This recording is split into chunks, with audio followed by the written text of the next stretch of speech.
That was good.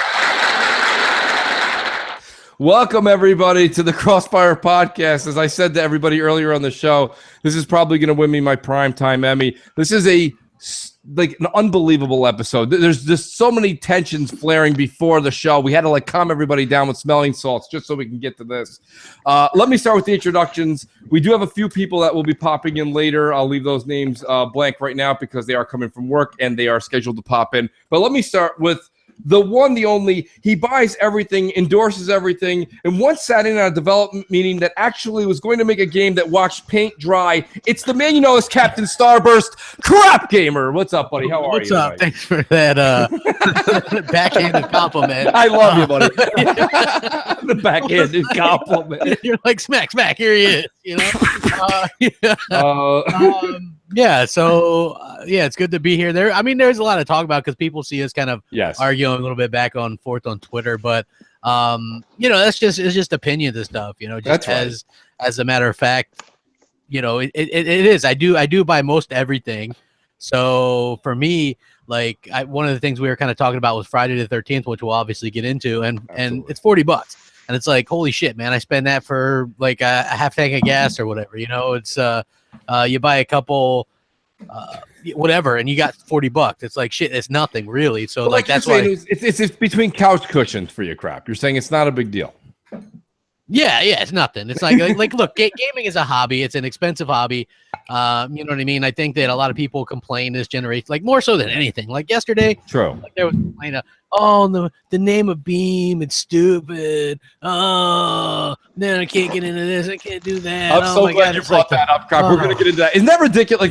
Listen, a name is a big deal, but it just scared me, and I want to go through the introductions. But I just want to say this much: if people were freaking out that much yesterday about Mixer, Phil's got to be shitting himself about what they just named the Scorpio, because no one's gonna like it, right? No matter what it is, no one's gonna like it. But let me continue down because we've got so much to go over tonight. I got my buddy from down under and the co-host of the Doug podcast. Hey, Mega, thanks for coming on tonight. I appreciate it. Hey, thanks for having me on, Mooch. Been a while since we spoke, but thanks for having me on, man. Prestige panel right here. I was just glad to be involved. So thanks for having me on. This is a star-studded lineup we got, and like I said, it is, man. I watch this show every week. I catch the replay, and I just think it's such a cool panel every single week. So I'm just glad to be in one, actually. So what's great? Well, I appreciate the compliment, Mega. We actually hung out a lot and gamed back in the day, but then our schedules, just because you are on the other side of the world, it is a little bit harder. But I can't thank you enough for making it today. Like you said, it's the morning for you. So enjoy that fruit blend you got there. We're gonna end up really, really getting something together. I got my buddy Predator also with us, who's just back from overseas where he serves our country proud. Hey, listen, buddy, it's your second week on the Crossfire podcast, and I can't thank you enough for coming out tonight. Pred, you're going to be a big, big part of tonight's. I think you're actually going to be the referee, actually. Yeah, man, thanks for having me on, man. I'm rocking my avatar that She-Wolf made for me. Nice. You got on my case last week for not having it on the console corner, so I'm rocking today. Can't wait to get into today's topics, man. Thanks for having me on again. Well, it's about to go down in a minute. Let me just go through this lineup. I got my buddy Clowns here, who's my twin that ran away from New York to the early retirement state of Florida. Clowns, welcome to the show, buddy. Hey, Mooch. Always a pleasure being here. And I got to say something. That $40 could buy me some really good New York pizza right now. Absolutely. Could buy a lot of things. We'll find out if it's worth including the Jason. Friday the 13th. Oh, the Jason Voorhees. The Jason Voorhees. Oh, man. This panel camp, we can't even finish without talking about GKB. GKB, honestly, you guys helped me out so much, and I'm going to get into it in a second. GKB, also known as the governor and the host of the Console Corner, very good friend of mine and newly acquired usual suspect to the show, everybody. In case you don't realize it, you're going to see a lot of GKB on the show. GKB, welcome back. And listen, I know where you stand on Friday the 13th, but we're going to break it down piece by piece, bit by bit. I can't wait, bro. I'm salivating to get into this fucking topic, bro. I've been holding it back all day. Man. I was like, I just want to go crazy on Twitter right now, but I was like, nope, I'm just gonna wait for the show. Well, and that's the same thing with me. That's why I'm kind of like, if you don't notice, I never started, but I'm so excited to get into this. So let's just do this right now. Okay, so here was my premise, and then we're gonna get into all that's gonna divulge into tonight's stream, because tonight's stream also takes place with Friday the 13th. Hell yeah. Here was my pitch early on. Okay, a lot of people said, you got to play it before you can comment on it. And that's just a saying for me. And I'm not talking about today. So this isn't a crap or GKB. This has been said to me for 2 years plus. Yeah. And I think everyone on this, let me just give everybody a compliment first. Okay. Everybody on this panel has been gaming for decades. Okay. Decades. So the only thing you've been doing more than gaming is eating. Okay. That's the only thing you've done more. You guys know games very well. Okay. So a lot of people actually were criticizing me today on Twitter when I said last night I spent just about 2 hours, 2.5 hours. And I even shout out to Blue from the Speak. Blue actually said to me, Mooch, you need to check out this one particular streamer. He's entertaining and he's actually playing Friday the 13th properly. And she was dead balls accurate. This guy was awesome. I'll get his name in a second. I don't have it in front of me on my paperwork, but he did a good job. But I watched 2.5 hours of it. Here's the thing. And this, now I'm going to start with, everyone thinks I'm going to go to crap. I'm going to start with GKB. Yeah. GKB, here's the thing, because you've been the most critical with, if you haven't played it, you can't knock it. Listen, I know for a fact you, myself, we've taken our better halves to movies. And when you walk out of the movie theater after 2.5 hours and someone goes, how was it? And you go, that movie sucked. Mm-hmm. Did somebody say to you, did you act in it? Did you even talk to the director? No, I watched it. And you know, you've seen so many movies. I've seen so many games. Why is it my 2.5 hours on Twitch last night? I can't make a judgment call after 2+ decades. I'm not saying you can't make a judgment call, and I'm not saying you can't have impressions. I'm just saying, like, to talk about like gameplay mechanics or if the game is awful, you really have to dive in and play it. Like, and for the whole movie analogy there, like, yeah, if you go and watch it, fine. I'm not talking about like you acting in it, but you went and seen the movie, so you do have an impression and you can say something about it. But if you say a movie sucks without seeing it, and that was kind of my point, yeah, you can have an impression of it and all that kind of stuff, but you really can't judge on how like movies go and all that kind of stuff, because I've done it before where I was like, man, that shit sucks, and then I went and actually later on went and played it or watched it or read it, and I was like, oh, damn, you know what? I was kind of wrong about it. That's all I was going with. And you know, no, and don't get me wrong. Actually, your point is well taken, and I'm kind of playing off of it a little bit for the show. But to be honest with you, I know where you're coming from. But the thing is this. We all sit here. See, it depends on each show. Everyone says, oh, you know, some shows were like, well, we're here for the consumer, right? Crap says it a lot of times. We're here for the consumer, damn it. Well, then, if you're here for the consumer, you can't just tell the consumer to stop, drop, and pay for every game that comes out, because here's the thing: this game is it's an indie. It's an indie game, and it's got a lot of problems. Indie problems. Not just this game singling this one out.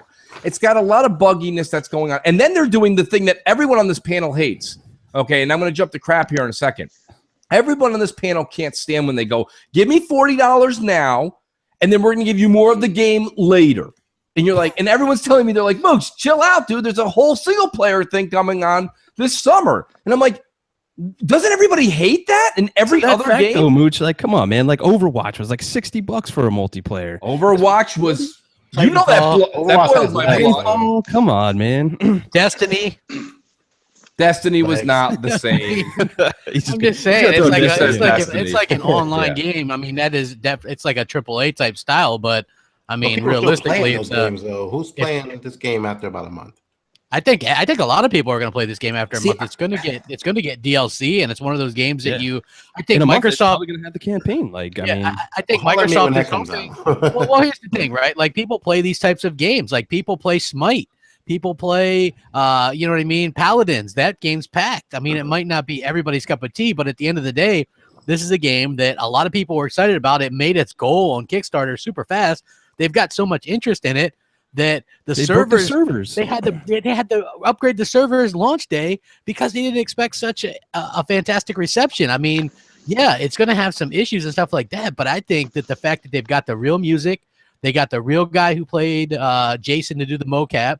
Yes, that is impressive. I will say Jason's animations are top-notch crap, but you have to say, if you're going to give an A+ to Jason, you've got to give about a D- to the counselors. The counselors are just like, to me, it's all about the fun of dying in the game and then watching your friends die and then be like, oh, you got fucked up. Oh, you know what I mean? Like, there's something to that. Yeah. You know what I mean? It's like, this isn't a game for the person that's just the lonely person that's sitting there by himself playing games. This is the game for people that have friends, people that want to party up, people that want to have a good time. Going streaming, like all kinds of like the streaming thing, right? Like how impressive is this? Yesterday, everybody and their mother was streaming on Mixer, right? Like this is something that's going to be huge. And this type of game, along with types of games like Sea of Thieves, which I can't say much about that, but that's a game that's going to be huge for streaming. Like, it's going to be amazingly huge for streaming, especially with Mixer with the 4-player, co-stream. Yes, like you're going to see different perspectives from Jason to the counselors and how they're going to like interact and try and beat Jason, or Jason's going to kill the fuck out of them, which is just fantastic. Cool. Like I played in the beta. I didn't get to play the console version yet, and I played the early access. Like, I had an amazing time playing Jason and the counselors because you get to hear everybody. And when you're Jason, like, they have the chat on, so where they're like, oh fuck, he's coming, blah blah blah, and they're trying to run away and everything. It's just really, really fun. Well, I have to say, I only got to play one game, and I had a blast. And I was Jason, and it was a blast. Like, that was like one of. And don't get me wrong, I'm actually glad you had a good time, Crap. But I kind of wish you were a counselor, just because I watched. Shout out to Xbot and Mel. And She-Wolf as well. Watched a lot of people that did Let's Plays and did a lot of streaming with this game. And the thing is that the counselors, I watched She-Wolf and GKB, I think you were there when she was playing it. Remember when she was the character and she just kind of like immediately, she died like in the first 2 minutes. Mm-hmm. And then she spectated for 28 minutes. And that's a problem. I mean, like, you can say that that's giggle funny for the first 2 or 3 times. But if you're the guy, like, Jason's OP. That's the other thing that's been in written up. Jason. Right. He is. But this is a game, Crap. Listen, a car is OP over a human being, but in Grand Theft Auto, I get back up when I get run over. Actually, one of the things is somebody that dies can actually come back as another player with a gun. Like Tommy Jarvis or something. And kind of help. So there is that. And then, like, you might die early on, but you might last longer. And it isn't just about running out the clock. I mean, you got to call. You can call the cops or cars. Okay, let's go over this, because a lot of people listen. I know you guys are saying that the servers are broken down and records are being broken all over the place, but it's not quite that crazy. My thing is a lot of people are waiting on this show and maybe on other shows to talk a little bit more about this, and I'm one of them. Even though I watched 2.5 hours of streaming, okay, which I'll never get that time back in my life, but even though I did that for you, the audience. What I want everyone to know is this. Literally, can someone tell me, how do you win? Do you leave Camp Crystal Lake? Do you call the police? I saw the police come once, and the game wasn't over. Like, what? How do you win? Yeah, it's either kill Jason, like run the timeout, or some other objective to win the game, basically, as the counselor. But they still stack it in Jason's favor because, like we said, it is Jason. Like, his whole point is to like do his worst to fucking kill you, and you're just like a lonely little counselor that doesn't really fucking know anything. So yeah, well, it's cool because as counselors, you got to find we got to get gas for the car, we got to find the keys. It's like this frantic kind of search, and then when that music starts kicking up, he's fucking near. You're like, where the fuck is he? Where is he? Where? Then boop, there he is. You're fucking dead. You know what I mean? That's that is like so tense and fun. Man. Yeah, it is tense. You're like, we used to, like I said. We used to play this game on Call of Duty 4 called, it wasn't called Friday the 13th. We called it Michael Myers, where you turn team damage on and your team, the people can't use anything. They can just run from you and you can just knife them. It's like, we used to play this game ourselves. We invented it, and now they have this. And it's just like, to me, it's fun. The fact that they were able to do this, and I realized that maybe $40 might be a bit much for some people, but at the end of the day, man, think about what you spend $40 on.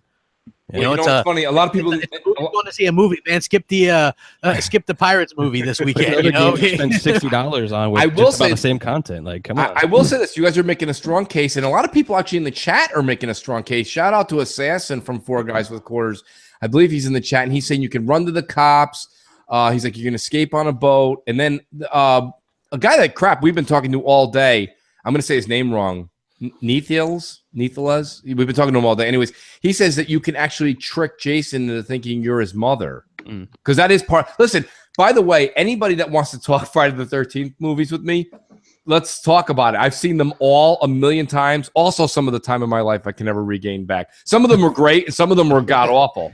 But anyways, I've seen them all a million times. You guys have no idea.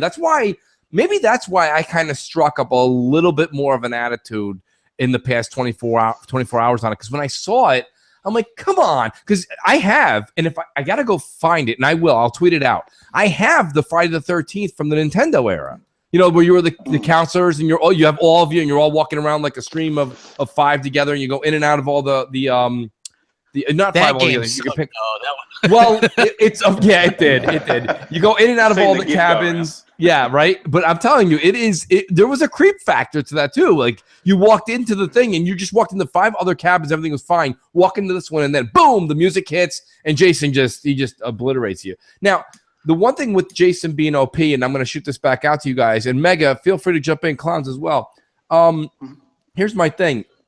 She-Wolf was just saying in the chat, she goes, you can kill Jason. I saw somebody yesterday on one of the streams hack, throw firecrackers, put a trap down. They smashed something over his head. Jason looked like he got tickled with a feather. Nothing happened to Jason. What do we have to do to kill Jason? Does anybody know? He's Jason. I mean, just like in the movies, you can't kill Jason. You know. Well, you can though. She was saying you can.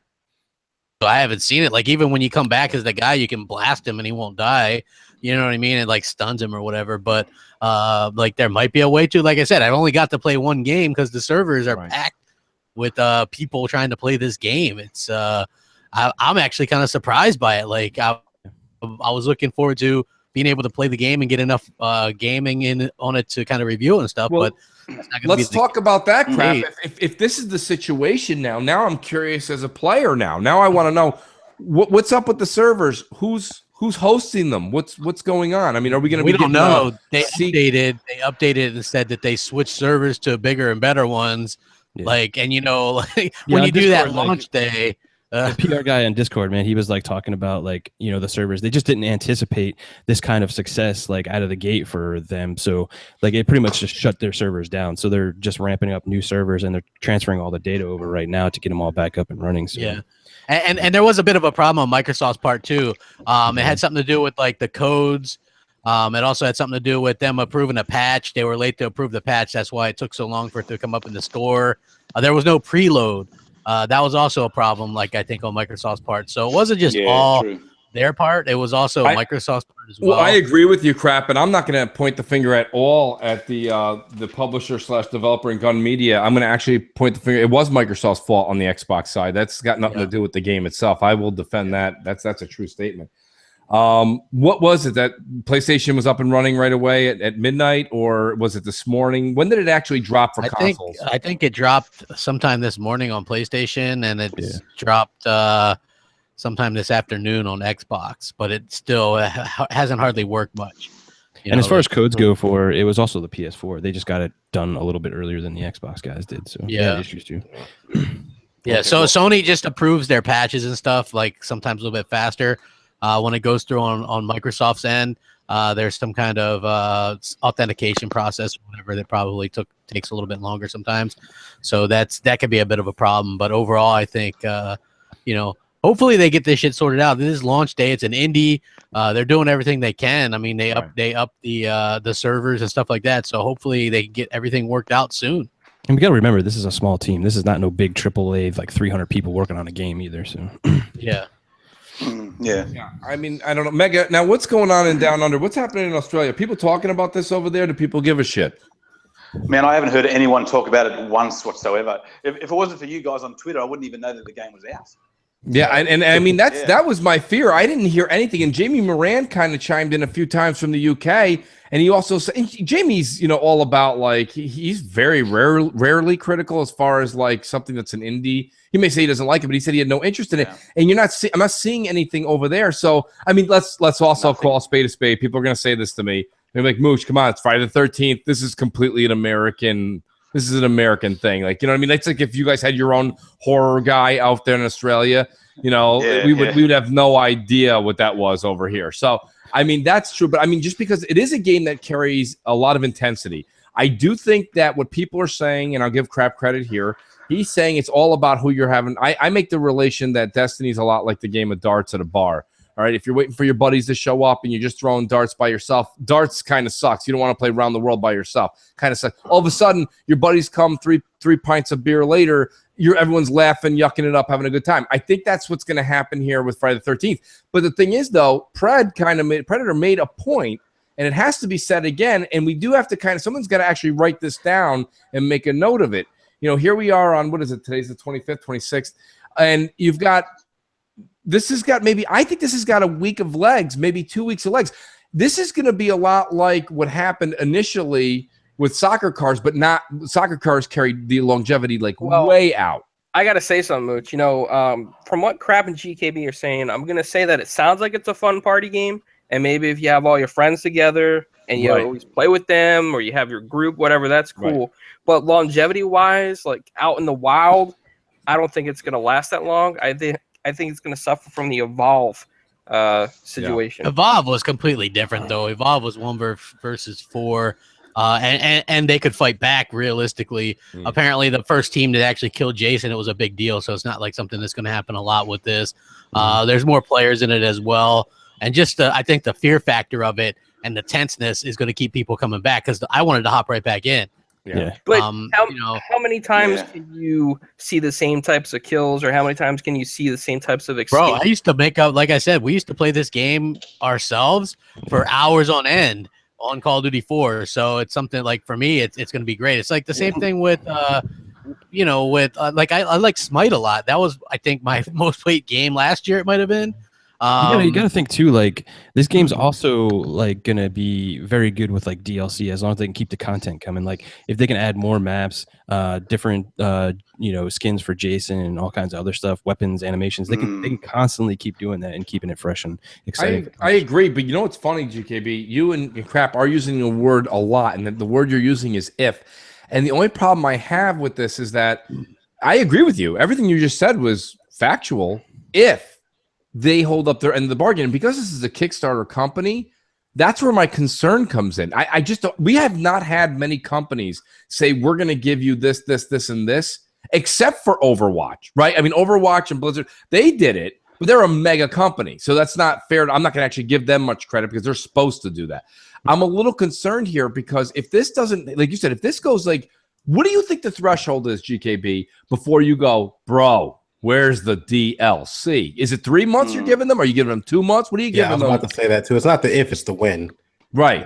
Yeah, but I mean, like, again, like there's enough content there and enough strategy play to last me for a good bit until at least you got to unlock a bunch of shit too. You got to point that out. You don't just get everything. There's different Jasons from the different movies, and you got to level up to unlock these things. And same thing with like the different characters and counselors and things like that. So it's not like you gotta wait for that to come, and then that's another 6+ hours, let's just say. And I'm sure there's gonna be like probably other stuff that's added on with that. I will say this much, guys. The one thing I do agree with is this. This is, I thought, was genius. I do think the release time is genius because there's really nothing coming out the rest of the summer. So if they can bleed us, no pun intended there, if they can bleed to us some DLC, right? If they can bleed us out some DLC, this does have legs to get to bring us into the fall. But I mean, here's where, I always say it's a you problem when I'm talking to the audience. Here's where this is a me problem. A lot of the people that I game with right now are people that you guys know, shocked in the audience. A lot of the people that are on YouTube that you guys all frequent each week on the great shows. But here's the thing, Crap, and I got to point the finger at Crap, my co-host at MNC Mornings. Crap will be playing a million different games this upcoming summer. He will play so many different games. And he's a huge advocate of this Friday the 13th game. And I'm pretty sure I can lure him into a few games here and there for the next couple of weeks. But a lot of people, not just Crap, that I'm going to be playing with, like, I think it's imperative for me to have a good time. Tonight's going to be a great time on the, by the way, if you don't tune into tonight's stream, it's going to be your loss. Tonight's going to be a lot of fun. I mean, I'm just saying, I'm guessing you say She-Wolf's going to be there, GKB, Crap, to get you guys all in there, okay? And whoever else wants to join us, please let us know. We're going to do the co-stream as well, so you can see absolutely. Absolutely. And that's well, we're going to get in the mixer. But I mean, like, my whole thing is this. What happens all of a sudden when it's just Mooch out there searching for a party and I'm with John Doe 2, Jane Doe 3, and these people that are just kind of like, and I listen, you guys got to admit. Bro, this is what I say. You're Mooch, you go to Twitter, you go, hey, looking for some people. Maniacs. To be fair, though, you have to mooch some people. Yeah, I have to mooch some friends. Listen, it's not about that. I'm just trying to say, listen, let's use analogies. We like this, right? You go to a kegger. Remember high school parties, guys, or college parties, whichever you preferred in your memory bank? Whichever one you went to, listen, a kegger out in the woods was a keg of beer around a lot of trees. It's not a good time. I don't care, even if you're an alcoholic. It's really boring. My point is, all of a sudden, when your buddies showed up, you started having a good time. But here's my thing. Just to reach into a pile of people, grab 5 random people and play this game, you guys do have to admit a little bit of the fun factor is going to drop, right? Am I wrong? Yeah, I agree. I mean, I played the beta with just a bunch of different randoms as well. I still had a great time. I played majority of Jason. That's probably why, because I was just like, I don't care about these people. I'm just going to fuck them up or whatever. Right. Yeah, I could see that as like if you're playing the counselors and nobody's like really working together to do the objectives and stuff like that. I totally get that. Absolutely. Oh, you know what? Stu, the boss man, made a comment in the chat here. He's like, Mooch, if the people you're playing with don't have mics, you're also fucked. So, I mean, that's actually important. And, you might go, Mooch, come on, everybody's got a mic. That's not true. Everybody doesn't have a mic. And, shit. Yeah, and it's like everything. This game, we said this crap, and remind me of the game. Do you remember there was a game that we agreed on when I used this line, and you were like, yeah, I'm right there with you. I didn't like a certain game, and it'll come to me, where I said I have to go into this game and I have to be completely dependent on how the rest of my team is. In this case, I'm not talking about the skill set, because the skill set in this game is comical. It's not about that. I'm actually talking about now it depends on who's my game for entertainment. Like, I'm definitely going to have fun with my friends, but I don't know if I'm going to have fun with this like 5 random people that, that Gun Media puts me with. Well, you know what? I think it's different. Like, I played a game that's popular. My first it's in alpha 6 right now. She-Wolf's on top of her game right now. Well, sorry, no, She-Wolf's on something else. Sorry.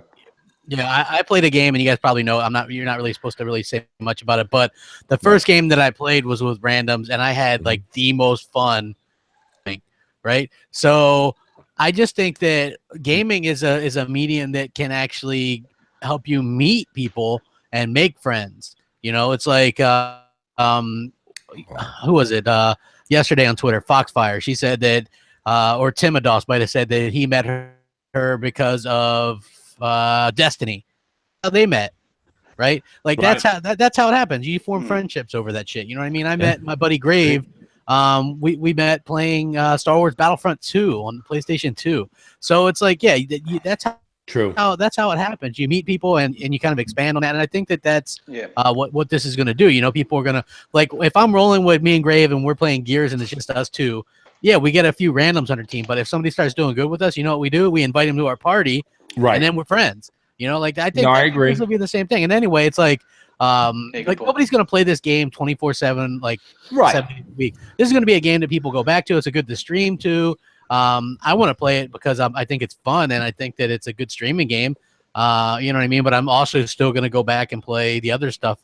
I still managed to fit some VR in the day. I still managed to fit some other things in the day. So, it's I think it's one of those things where people option and maybe not everybody's into that. If you're into just single player only, but there is, I think, a big market that would probably like that game and have fun with it.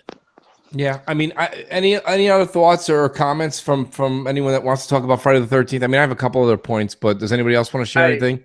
Well, one slight thing I was thinking about, like, what if you get in a lobby with a bunch of like kids that screech like screechers every time they hear the music or something like that, or connect mics? I mean, that's what. Yeah, what's the rate? What's the is it R-rated this game or something? Yeah, it's got horrific still animation and stuff. It's definitely not that matters anyway, because parents still buy them. Yeah, they'll still buy games. Yeah, I mean, a problem. Yeah. Well, listen, I'm gonna say this though, and Clowns, I think you brought up a good point. You asked it a different way than I would have, but I think you're on to something. Listen, crap, we were doing this the other day when we were playing. We streamed 2-3 weeks ago. We were doing Black Ops 2. And before you got on and everybody was getting on, GKB and She-Wolf, before everyone got on, I was just playing a match and I was playing in party chat. Like, it wasn't party, it was game chat. Pardon me. And it was the most, what a flashback. I swear to God, I thought I stepped into a time machine. It was 2007 all over again. I mean, the vulgarity, the disgusting language that was coming out of people. Listen, we say some vile things on YouTube. These people make us look like priests. I have never seen anything like this in my life. Early Stern shit, you know what I mean? It was unbelievable. I'm not even going to say it. Like, I'd have to go, like, literally, I have to do the rest of the show with soap in my mouth. Listen, I got news for you. This was really bad, okay? Chicks getting where they needed to be. Yes, it was ridiculous. So see, I can be radio friendly and also get the point across what we were talking about. Yes, you can. I'm trying to paint the picture. Crap is way better at it. My thing is this. So with Clowns is his point, which is valid, is just that if you're like, okay, so I don't have my crew of friends with me. Now I'm just going to do what Crap said. Crap said, I played with randoms and it was great. I don't disbelieve him. That makes perfect sense, and he wouldn't lie.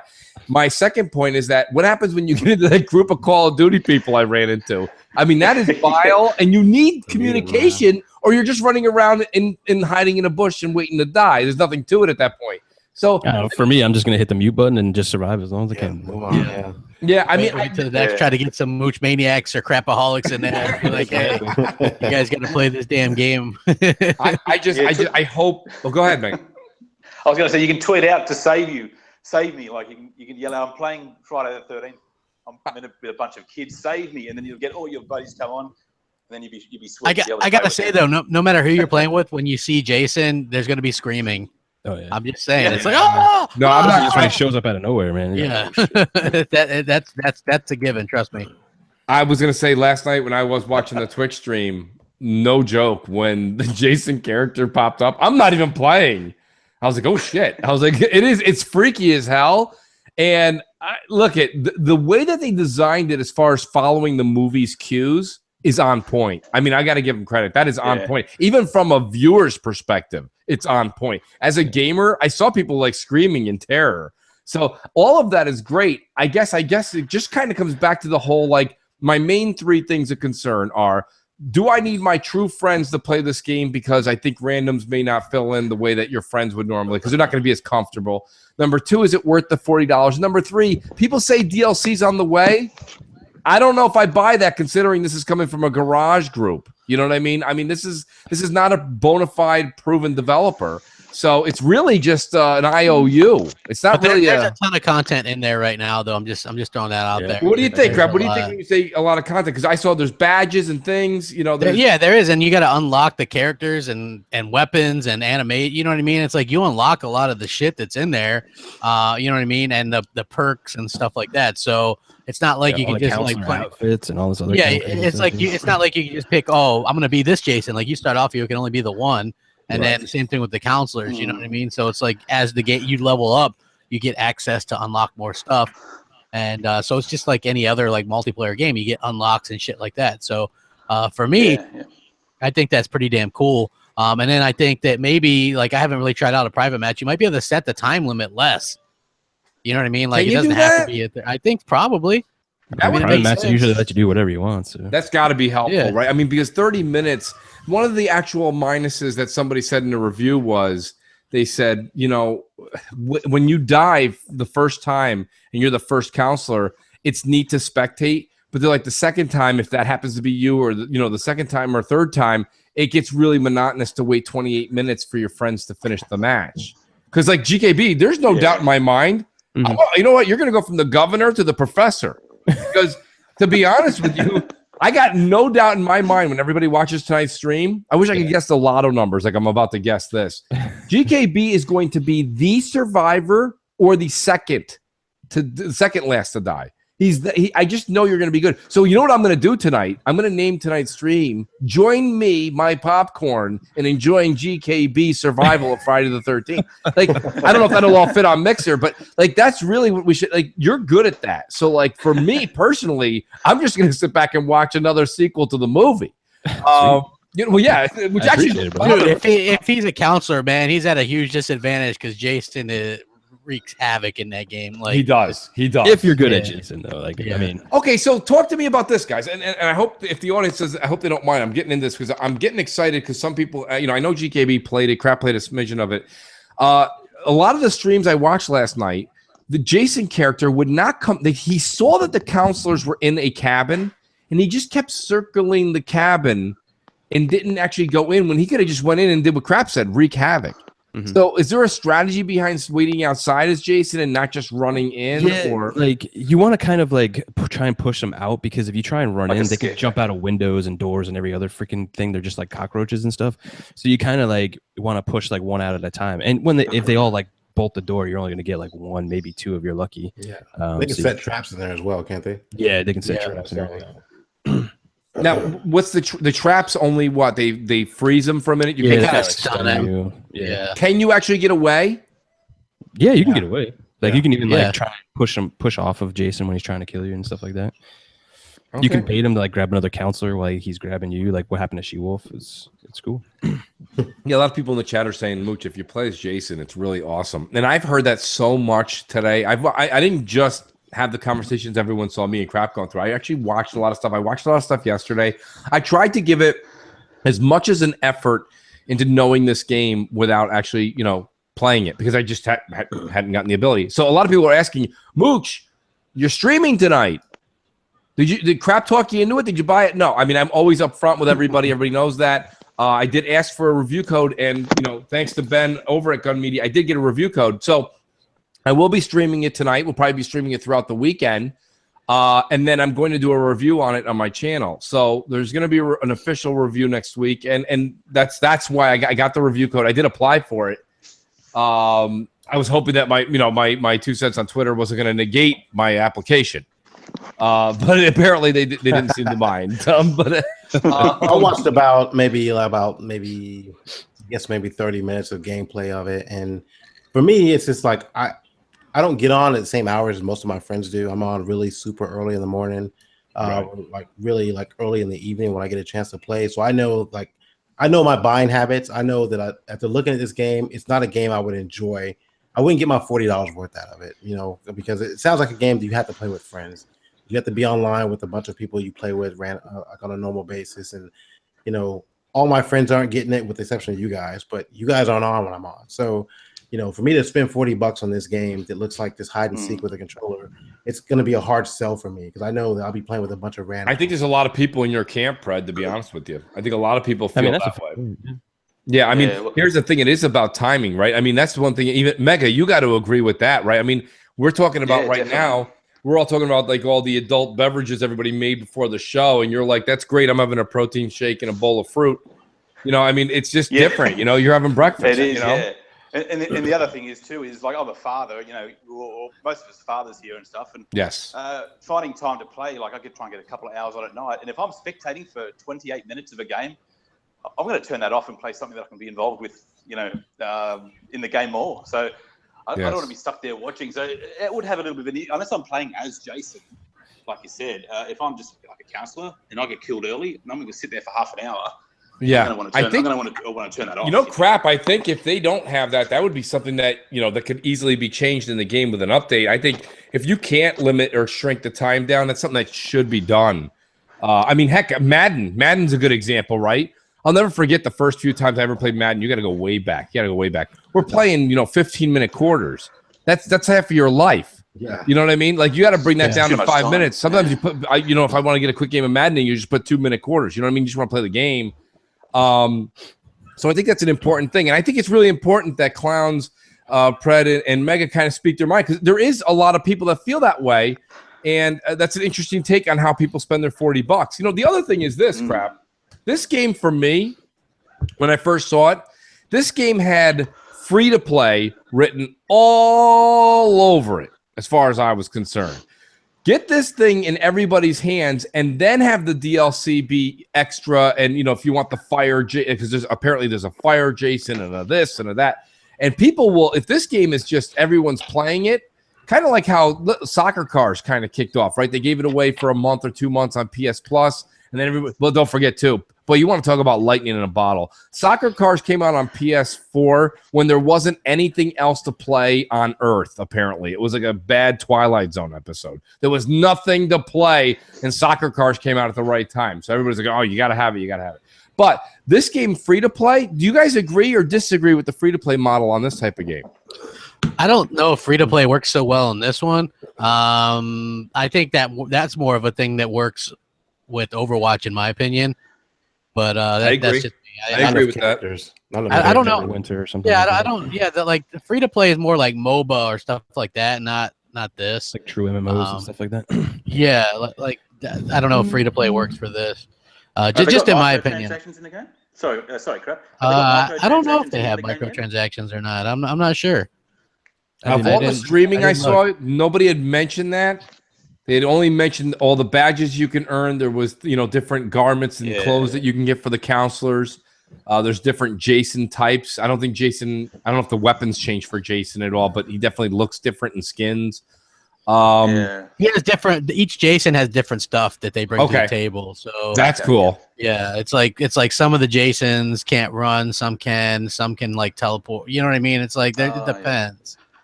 Right. You know. So yeah, they did a good job with that, in my opinion. She-Wolf says free to play works better with games with a lot of microtransactions, and I agree. Exactly. But if the game was modeled and built that way in the first place, they may have tweaked a few things. I just thought that this game. Listen. Just for all those of you out there that don't know, this game is 3.4 gigs.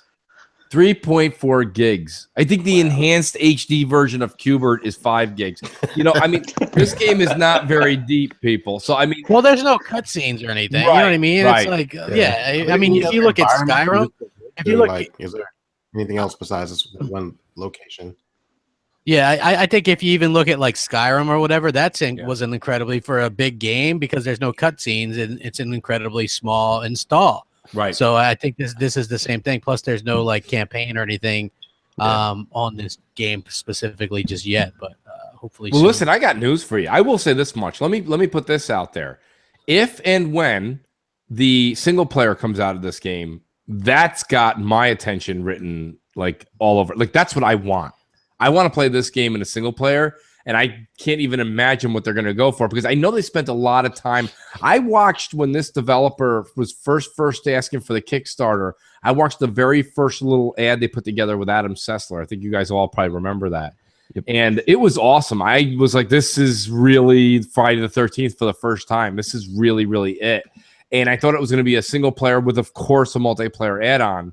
I didn't realize at the time how small the studio was. I really just, I knew it was Kickstarter. I didn't think it was that small. I mean, for God's sakes, you've got people like Cliffy B that made Gears of War going out and grabbing like 6 developers and making a game like Lawbreakers. So, I mean, just because someone's a Kickstarter doesn't mean necessarily they're new in the industry. But I think these people are newer, and I think that they're small. So yeah, I think there's a lot to be proven. Here's the thing: I put in the title here: is it a buy or a pass? I don't know if we've actually helped a lot of people out there on make a decision. I think we've given them some answers. I think you should keep watching streams. I mean, streaming is believing. Hey, Mixer, by the way, call me. I got a lot of one-liners. But it's true. Streaming is believing. When people say to me, you got to buy it, to play it and this and that. My thing is this: I've been playing games for a very long time, and don't get me wrong, we're all wrong. We're all human beings. Nobody's perfect, but you kind of know when you know something. You ever been to a barbecue or a grill, and somebody pulls 5 hamburgers off the grill, one falls off real quick, they pick it back up, they put it down, and you're like, I want the other one. They're like, come on, eat the one that fell on the ground. I just picked it up. You're like, no, I'm going to take my chances with the other one because I know that the one that fell probably has a small pebble and a hair on it. We just know that with time, right? So when you see enough games after a while, it's like you see enough food at the floor. You want the other one. So, and when it's yours or it's not your favorite kind of game. That's why when I say streaming is believing, you kind of see it, you know what you're seeing. I don't want to beat a dead horse, even though, we've beaten that dead horse for 24 hours. Yeah, you're welcome. Yeah, well, the only thing that I would point out is that I think that this generation, maybe myself, like we're on YouTube, so I guess it's all right because and the people like us that debate these type of things. Right. But I see entirely too much complaining this generation about everything, and it costs us as gamers That's true. quite a bit. If you just look at a game like Mass Effect Andromeda, really good game. Got a lot of shit from people who didn't even buy it, didn't even play it. Just people that pushed that whole like, look at their faces, look at this weird janky animation. You know what I mean? Like, and I ran into shit like that like 2 or 3 times. It wasn't nearly as bad. Like I didn't even really notice the animations that much. It was kind of funny when you did. Then they patched it a week later. But now we're not getting any more Mass Effect. At least probably not for a while. So it's like gamers are their own worst enemies this generation. All they do is complain. And I'm not saying like us, this group or anything like that. I just more or less mean in general, like the actual gamers, because as YouTubers and content creators, it's part of the business to do that, is to complain a little bit. But again, I'm not going to complain over something that I feel is useless. If my Xbox keeps fucking up, then I'll complain. If something with PlayStation comes up, I'll complain, which is perfectly legit. But people find everything to complain about. I mean, look, people are complaining about the Far Cry thing. You know, did I make it back for Mixer? Is that what I'm hearing Crap talk about right now? No, we're actually still we're just at the tail end of the Friday 13th. What Crap's saying is this generation complains too much. Yeah, I think it's just like the cool thing to do is just to be negative about stuff this generation. Right. And what people don't understand is like if you're super negative about stuff and you haven't even played it and you're going out there and saying, hey, this game's awful, the game mechanics, this, that, and the other, and you haven't even played the game, I think that's unfair to the game developers and the game itself. You're just ruining, good things for other people that might actually have a good time with it. I mean, if you've played it and that's your opinion and all that kind of stuff, great, go for it. But I'd say give it a chance. Yeah, no, I do think that something that happened in 2013, guys. For some reason, the Xbox came out. They said the words TV. Everybody fucking lit cities on fire, turned cars over. Sony comes out with the PlayStation View, and everybody's got glorious applause and lighting the match. I don't know what's going on. I think that there is a lot of complaining. I mean, listen, the Crap said, you know what though? I'll go ahead and take myself out of the exemption. I appreciate Crap giving us the exemption. We do have to have conversation. You got to understand something. People want to have shows on every week.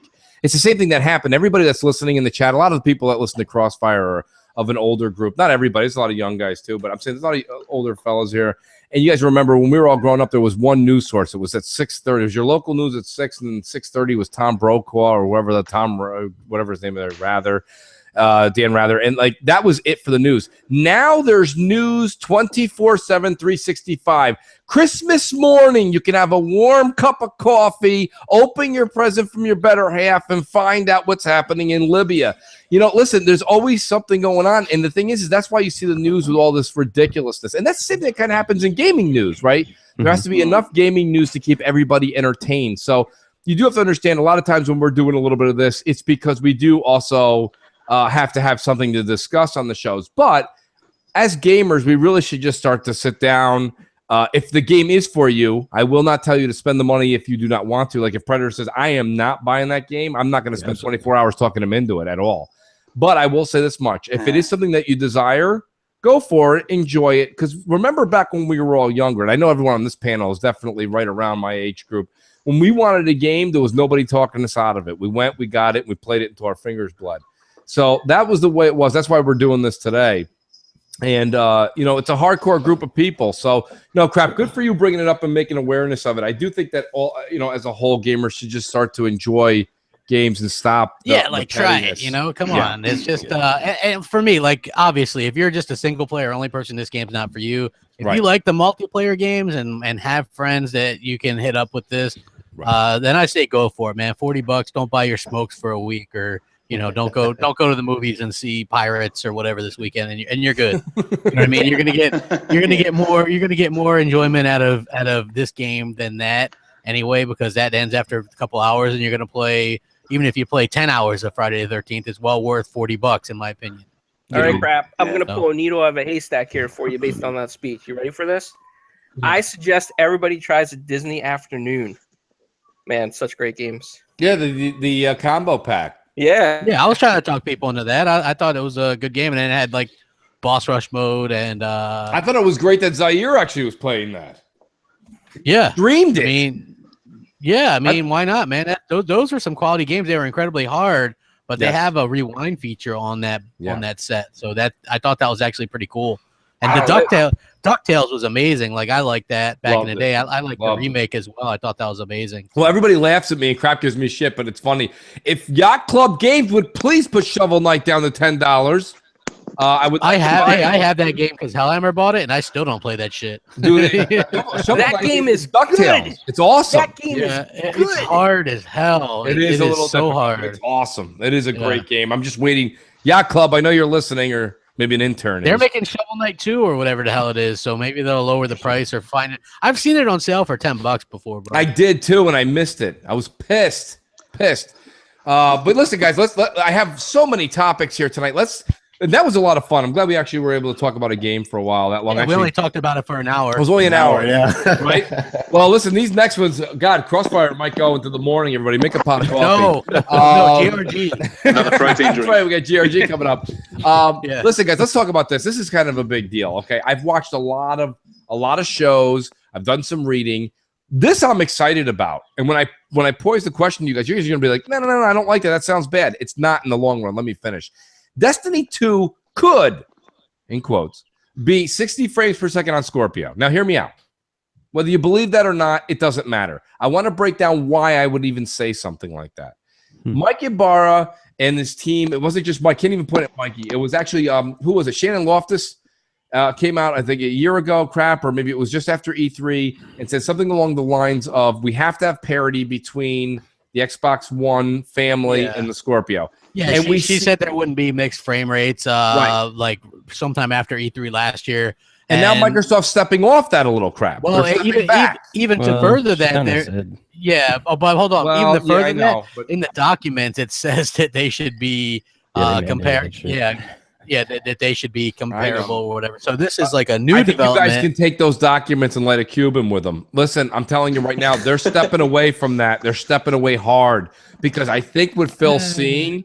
Listen, everything from Far Cry 5 to Mooch's getaway vacation game coming out next year is all a Sony exclusive marketing rights and all this other nonsense. Yeah, I know. Like the FIFA. Did you like the FIFA thing? I don't even care about soccer. I don't even care about soccer. But, that was a huge thing that was associated with Xbox over in the UK and stuff. Like, how do you let that go to Microsoft? What are you doing right now? I don't know what they're doing. They're just letting go of everything. So, so my point being is, what in the world would possibly separate you from a PlayStation 4, PlayStation 4 Pro? Oh, wait, I know. 60 frames when PS4 Pro's doing 30. And that's Destiny. And listen, something happened today. Please, somebody tell me if I'm wrong.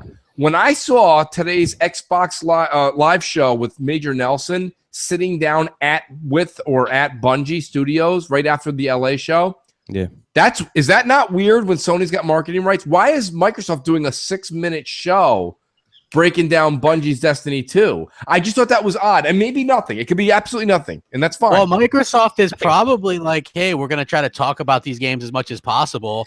You know what I mean? We can't show them anywhere. We can't market them. We can't show them or market them. So they're gonna have, like Phil even came out the other day and said, hey, we're gonna have the best versions of every game this year. Does that mean 60 frames? No. Well, here's the thing with that, right? Microsoft is in a bad spot by not having, and maybe you guys will disagree with me. The Xbox Scorpio should be marketed as a next generation console. I've come to that conclusion. If you totally agree. As a next generation console, you could get away with saying, hey, this is the only console that can play Destiny 2 at 60 frames. I would agree with you, crap, only if the traditional generations were not gone already. Like they've moved. Well, here's the thing though. Microsoft is the only one pushing that end of generation stuff, and that's gonna bite them in the ass, and I'll explain why. Because like people will buy a new console if it's a new generation. Right. As we see, they were soft on getting the PS4 Pro, because that's a mid-generation upgrade. Same thing that Microsoft is advertising the Scorpio as, no matter how powerful it is. Now, if this was a new generation console that they're kicking off early, like they did from the Xbox to the 360, and they got that year jump, you wouldn't need parity and all that kind of stuff. Yeah, exactly. And everybody would buy this, right? And as it is, the people that are just on PS4 with their friends and shit like that probably won't. I don't really think it's the generational thing. I think it's where Phil was saying, hey, everything is going to be forward and backward compatible. Once you say that, then you're limited to what you can do because you're still building games for the older console. Like you can't even say next generation at that point because it's supposed to run on both. Like, I don't know how you could do that. Like, I get your point. You're absolutely correct. Yeah, but do you see, like, I mean, like the people, like 80 by the time fucking the Scorpio launches, Sony will have like damn near 80 million consoles out. So it's like nobody's gonna go, oh, let me drop this and go get a Scorpio. No, because it's not like people are so ingrained to that next generation talk. And even with like Beam switching to Mixer, they're like the next generation streaming. You know what I mean? Like that word means something to people. You know, it's interesting. I really want to see how they're going to market Scorpio in the first place, because like their marketing campaign this whole generation has been shit. Yep. The first, unless it's Mixer, they did like 5 different commercials. Yeah, I've seen Mixer commercials. And I've seen. You didn't know Mixer apparently. Well, through the grapevine. If you guys want to know where Mixer fucking where the money went for marketing, it went into Mixer. Like they're going all in on this, and why? I can tell you why. Because Microsoft, it cares about services. This is a service. I wouldn't be surprised if Mixer goes to an app on maybe the Switch or the PlayStation 4, because that would. Already said he was open to it. So yep, that's what they want. Just like Azure, like Phil said, yeah, we'd love for Sony to use Azure. You know what I mean? Like that makes them money. That gives them exposure. If they want Mixer to be bigger than Twitch, you're going to have to do that. And so that's just how it is. And so they're pushing this thing worldwide now, hence to change the Mixer because they couldn't clear it worldwide for Beam. Yeah. And so this is going to be something that's going to come up here every once in a while, and Microsoft really has to, I don't know, rethink some things. Isn't it funny that they're really pushing like a streaming service, but yet don't want to put money into freaking video games to stream on their streaming service? Unless again, I'm not gonna jump on the hate train until after E3. After E3, then I'm gonna maybe need somebody to talk me down. I'll get my cape. Yes, and it could be me, bro, because I'll be on the freaking edge. I know, right? Look, okay, they got this great streaming service, but unless we get games that we can all enjoy. And here's the thing that I'm worried about. A lot of people are like, where's the leaks crap? You usually get leaks. And I'm trying. My worst nightmare is that the reason there's no leaks is because there's nothing to fucking leak. I mean, honestly, even stuff that I thought that they'd show off like FIFA and maybe even Madden might be on the Sony train now. Oh, don't say Madden. I doubt Madden. Well, I heard that the FIFA next year for Madden. I think next year is their license with the Is it okay? Because I know that the FIFA one supposedly went up this year, so that's. I mean, what are they going to show off? You got to have third party and first party, and people are like, maybe they'll have this amazing first party surprises. I'm like, with what studios? They have Mojang, Turn 10, Coalition, 343, the Coalition. That's pretty much about it. Playground when they want to. Yeah, I mean, who's that? Remedy is off doing multi-plat stuff now. Well, wait, let's all use the words you guys have been saying here recently. Service. Okay, let's start with that. This is a service, okay? If all of a sudden you're a gamer and you don't even like the Xbox brand, but you look over and you start to see, and I can only pick on Destiny 2 because it's the only one that the circumstances arose. But if the game, listen, it's hard to see the difference between 1080p and 900p. Some people will argue with you. That they have a hard time seeing native 4K and fake 4K.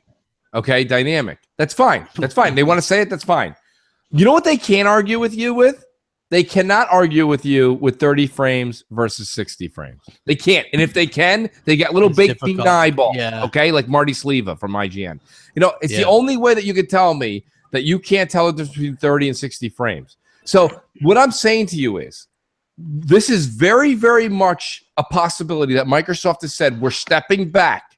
We're coming off this whole in-house parity thing. We're going to allow the guys at Bungie to put this puppy at 60, just like whatever they're doing for the PC, do for this, and get us up there because we need a difference maker. They need something. You guys don't understand. This isn't just a wish for the Mooch because he likes Destiny. This is something Microsoft needs.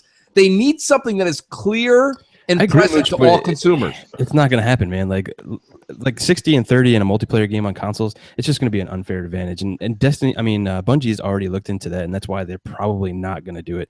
They haven't announced it, and they haven't said for sure. Right. But what Shannon Loftus said, if they're going to pick a frame rate and be consistent across the platforms, they're probably going to pick the lowest common denominator, to be honest with you. Yeah. I would love it to happen, but I don't. Here's the problem, Mooch. There's not so much the difference between 30 and 60 is big. And there's not such a big difference, or at least a noticeable one, when you go 60 and up, right? Right. So mitigate the advantages. Yeah. So that's why Microsoft is okay with certain instances like Gears, because that already runs at 60 in multiplayer. Yeah. So a PC guy's going 100, the latency and lag and all that kind of stuff is kind of mitigated because they're at 60 anyway. So yeah. So that's the difference. The thing that I don't understand is, which I guess they kind of mentioned on Digital Foundry, is the fact that, again, it's Bungie's kind of shortcomings with their engine, that they're having problems with, so that they can't do it, and even lowered the number of how big was the Crucible before, 5v5? Yeah, it was Crucible 6 or 6, 6v6, and they've lowered it to 4v4. Yeah, and they took out the 360 and the PS3 out of the equation. And they also up the particle effects and everything. If you look at Disney characters, man, they're all particle effects characters. They do all the fire and all that kind of stuff. When you get a ton of those guys on, cool. You'd be lucky if you can even hit 30 30 frames per second. Right. Well, I got a feeling that Yeah, go ahead. Sorry, Crap. No problem. Mooch, we were speaking about it on Doug the other night, and we said, shouldn't you be, if this game can run at 60 frames, and let's say if it does come out at E3 that it does, or it doesn't, shouldn't you be entitled to play it at 60 frames if you go and spend, $400 or $600 or whatever it is for the Scorpio out here? Shouldn't you be entitled to play it at the That's a good point, guys. You know what I mean? Like if you want to move, you know what I mean? Like somebody wants to bang the consumer gavel. I mean, now's the time, right? You're going out there and you're paying for all this and that. And yes, GKB's right.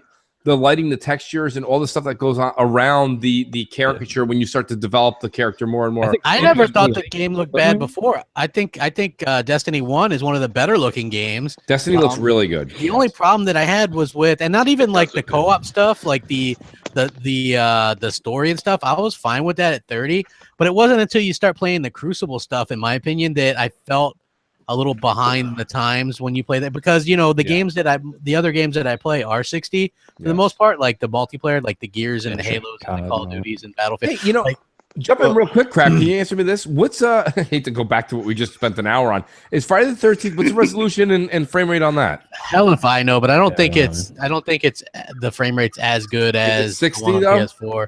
I don't know. That's great. You know what? The funny thing is because people don't check these things as much. It's not as prevalent since Scorpio got announced. Like it's not a big deal as much. Right. Which I mean, you could say that.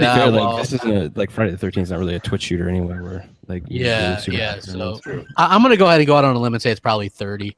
Okay. Well, I'm gonna say this: if you're spending, let's just say Scorpio's $399, right? Mm-hmm. You're spending that kind of money on a premium product, as Spencer said. You want to get the most out of that console that you're gonna get. So it's like an unfair advantage to people who went out and spent that kind of money on something like that to have to.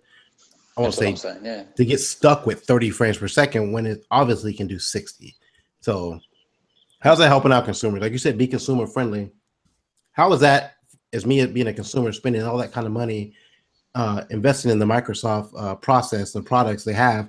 I'm buying this console because it's a premium product, but I'm still getting, early gen specs on it. It's not fair to us. It's not fair to anybody buying that console.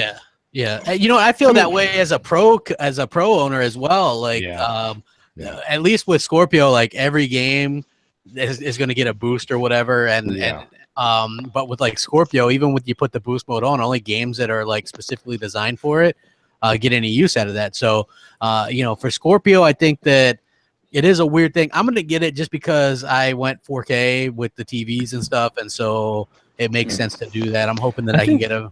I think Destiny's more of a one-off situation. Like Destiny doesn't fit into a mold of like an arena shooter like COD or any of those games. It doesn't really fit the MMO mold. It's kind of its own little thing. So I get the whole like feeling slighted for 60 FPS kind of thing. But if it's only like Destiny or maybe just like one or two games, I don't really think that's a big deal in my opinion. As long as the majority is 60 FPS on a lot of the games, I don't see a big deal in it. Yeah, look, I'm gonna get it like because I get mostly everything. You know what I mean? And you guys all play it, and I play with you guys. So. It's one of those things where I'm hoping to get a little bit more into this one than the first one. You know what I mean? So, but I'm just saying, like, if you had to say my disappointment, that'd be the main disappointment that I had with it. But it's still, the game looks good still, and hopefully they took out the Grimoire cards, which is good. Thank God. That's ridiculous. I didn't. And also the going to orbit. That was hey, also shout out Jay for fixing your. You beat me to it, Crap. I was a lot of people have been sending me compliments. Hope everyone likes this is the new logo. I've been working with Jay. We put the first one together so quick because we had so much going on with MNC Mornings when I came back. And I'm like, Jay, I kind of want him to be a little bit more like Captain America, but bald eagle style. He's like, yeah, let me work on it. Jay is a master of making what you want like just come through on screen. Which, by the way, that dude is busier than ever thanks to being able to do custom gamer picks now. He's got his own, custom something.com. Jay, custom something. I've been Jay, tweet me the actual URL and I'll say it a few times. I seen some that he did and they look freaking amazing. Because I gotta say, like the ones that I have here, this one is mine. The one that's in this is mine on Xbox. And people always message me and go, wow, how do I get that? Now there's a place you can go and get that. You know what I mean? And it's awesome. Like, I think that's fantastic. Jay's busy as hell. He's busy because we haven't heard from him all week. Yeah. Except for when he told us somebody donated a $50 Xbox Live card for us to give away this Sunday on M&C Mornings. Yes. So call in on Skype, M&C Space Mornings, and leave a voicemail, and then you're entered on the Wheel of Wonder to win a $50 Xbox Live gift card, which that's an incredible story, which we'll touch on Sunday with what happened. Awesome how we story. got it. We will touch on it on Sunday morning, but a story of a person that called in and just amazing how he bounced back from something. We'll get into it on Sunday, but awesome how he called in. That show, honestly, M&C Mornings really does affect a lot of people. I know people just think of it as another podcast. Me and Crap kind of treat it like a radio show, and it's really become something more to a lot of our listeners too. So thank you to everybody for that. But J-Dubs, we will definitely keep plugging you for that because your work is just bar none. I call you a god amongst ants. So very cool work. Thank you for this graphic. And as soon as I can figure out how the hell, if Mike Ibarra is listening, Mike, could you please put me into the program and preview so I can put my gamer pick on? I still can't do it. Just do it on the. Do it. On I got to do it on the computer. Yeah. I know. No, I'm in the preview program, but I elected to be a little bit further down, and I think there's tier 1 through 4. I picked 3 because 3 is when you get like Crap's in sub 1. You know what I mean? Like Mike Ibarra is still thinking about it, and Crap's like, give it to me. Yeah. And it's like, all right, so and Crap's Xbox blows up. But anyway, oh man, I was so pissed off too. Funny. No, I mean, let's getting back real quick to the whole Microsoft and Scorpio and what's going to happen here at E3. I mean, I think that we have to see something happen, and I'm a little concerned. But here's where there's a little shine of light, right? Crap, you said it yourself. You guys kind of took this little thunder away from me. If there's all these marketing deals that aren't Microsoft's, there has to be something coming from the first party, right? You can't. It's an hour and a half here. They're not just going to show the box spinning on stage for an hour and a half. Hold on, follow with me here, right? Like for me, this is worst case scenario, right? Right. Where they talk about Scorpio for like 10, 15 minutes. Yeah. They're going to talk about Minecraft. They're going to talk about some kind of VR stuff, and I love VR, but it shows like shit on stage. Right. They're going to show Forza 7, Sea of Thieves, State of Decay 2, Crackdown 3. Maybe something new, Killer Instinct. They've got Shadow of War, right? Possibly the new Splinter Cell, Assassin's Creed. You know what I mean? Like that. Some indies. Well, we're creating the best place to play. You can play all your games here. Yeah, you know what I mean. They're going to fill their time where they're going to talk about specs of the Scorpio. Yeah, well, I mean, they probably could because that's where the majority, millions of people are going to watch that, and they're going to be like, well, why should we get it? Here's why you should get it. We're moving the industry forward. I think Microsoft's big bet is that they have the best place to play third-party games. Okay. And that's what they're going for. So I think that anybody that's how would you know that crap if they don't fucking market anything or even tell I know. you? Yeah. Hey, no, that's not true. They market it on the dashboard, GKB. Oh, that's what was I thinking? Yeah, hey, but then we get shit when we do a joke about, like, I kid you not. So we did Xbox Nation, and we did a joke, well, kind of fictitious type thing, like, who would you fire on Team Xbox if it came down to it? Shannon Loftus, who's like the first party games person, or Aaron Greenberg, who is the marketing person, and that apparently that didn't go over too well. You know what I mean? But it's like, sorry guys, the truth hurts. I'm just gonna say it's like, hell, you're marketing for shit, and your first party lineup is suspect. Look, when you rebuild a football team, right? You get a new coach and players. Usually by that third year, man, you got to have some results, or people are going. Yeah, it's like we're good analogy. When I was watching that Game Pass with Danny McBride, I looked at it from the view as if I didn't know what Game Pass was. That video didn't help me at all. If you look at that video and pretend that you don't know anything about Game Pass, like, watch it again. Predator's not the first one to say that to me, and I'll be honest with you, that's kind of alarming. I do have Game Pass here as something we should talk about.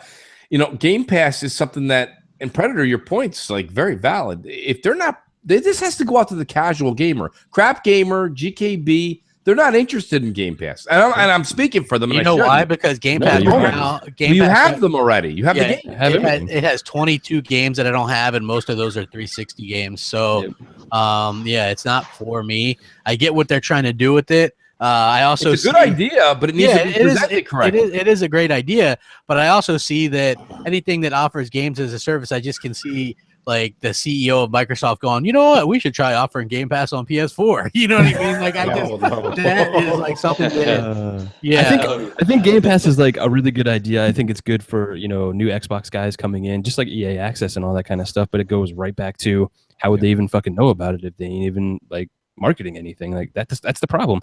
Like we even heard like they're going to be probably doing like some kind of grassroots campaign, kind of like Recore for Game Pass. Like, why would you do that? Like, this is we're going to do grassroots. So you tell your friends and you tell your friends. Now, I like the Danny McBride commercial, but like you got to advertise that shit or nobody's going to know. Like EA Access, I tell people about it and they're like, what's that? Yeah, exactly. Yeah, I think that once Scorpio comes out, I think Game Pass is going to be more heavily advertised, because I think at that point in time, we're going to see different games in there and maybe a lot better games than the launch games. Well, you're saying maybe the games that are brought up to 4K. Yeah, I mean, they might put some more beefier games in, maybe one or two newer games, you know, stuff that's in more demand. Well, they got Halo in there, so I mean, that's good. Yeah, they got to reach the audience, and you know, listen, guys. I know a lot of people get tired of hearing me say this, but this coincides with what you guys are talking about when you guys did the firing skit on Xbox Nation. My thing is this: I'd rather see them actually bring an office to New York. Listen, if you don't believe me, tune into like those. They have these like real estate shows that are on like I can't remember if it's on E Entertainment or what it's on, but they do the LA ones. And it's everybody having a latte. They're walking around. They're all friends. They're like, you want to sell my house? I don't care. You sell my house. No, tell his friend to sell my house. In New York, they're like, I'm selling your house. Like, it's just, it's so hard. It's hardcore in New York, man. Like, we are so hardcore over here. Like, you hear these shows, like the passion and stuff that's going on. I mean, most of the people on this podcast are East Coast. Like, you know, I mean, it's just like we are like, and it's dog eat dog world over here. Like, there's nobody over there with a cutthroat mentality. Everybody over there is like, yeah, you know, Game Pass. We'll put a little sticker on a box. We'll see if people read it. Maybe they won't. Maybe they won't. No. 2 sugars, 2 creams in my latte. What? Somebody get real over there. Listen. You don't want to fire anybody? Fine. Then hire somebody. Don't fire anyone. Hire someone. Me. You need somebody. You got to have crap. Get somebody over there with a little bit of like a fire under someone's ass and get something going. The only thing that I can think of, Mooch, and maybe you guys will agree with this or not, is that they're going all in on not the media, not the regular route of advertising, but they're going all in on content creators. Because if you look at what they're doing, Mixer is that. You're going to be able to stream 4K. The Scorpio can stream 4K 60 FPS. So people are probably going to fly. A lot of content creators are going to be given that as a gift. You know what I mean? So their whole E3 is going to be streamed on Mixer in 4K. Like, they're pushing the 4K stuff. So a lot of the content creators that do like walkthroughs and gaming and things like that, I think that's the idea. Like, look at Boogie. Somebody tweeted this, I think, to me a second ago, right? Like, we all know who Boogie is, right? Yeah. He just tweeted out, working on a video, taking a critical look at Xbox Game Pass. But I have to say, first impressions are, wow, this rocks. Very pro-consumer. Like, that's probably just what Microsoft wants. Yeah. You know? That is huge. And is that the grassroots they're talking about? Probably. I mean, that's honestly, probably part of it. I really don't think at this point, man, I don't really think that's going to work too, because the problem is those big games this year, Sony has all the marketing rights for it, which means they have, you know, exclusive DLC content and all that kind of stuff. And where content creators do to get all the clicks is they got to get on board with the platform that's going to have all the new stuff first. So they're going to be making videos like the Destiny and all that kind of stuff. Since they're going to have year exclusivity for a lot of that content, they're going to be playing on the PS4, man.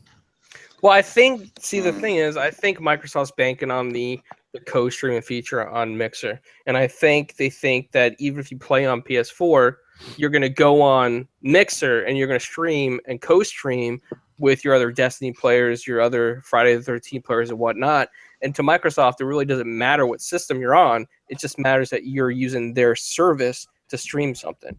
But I feel you, GKB. It's free, though. It's not like you pay anything to go watch anything. I don't really see where they're getting any, revenue for people streaming PS4 or ad revenue, maybe. I don't know. Like, so people are going to be streaming. Ads. I mean, here's the thing about streaming Mixer on PS4 playing Uncharted 5.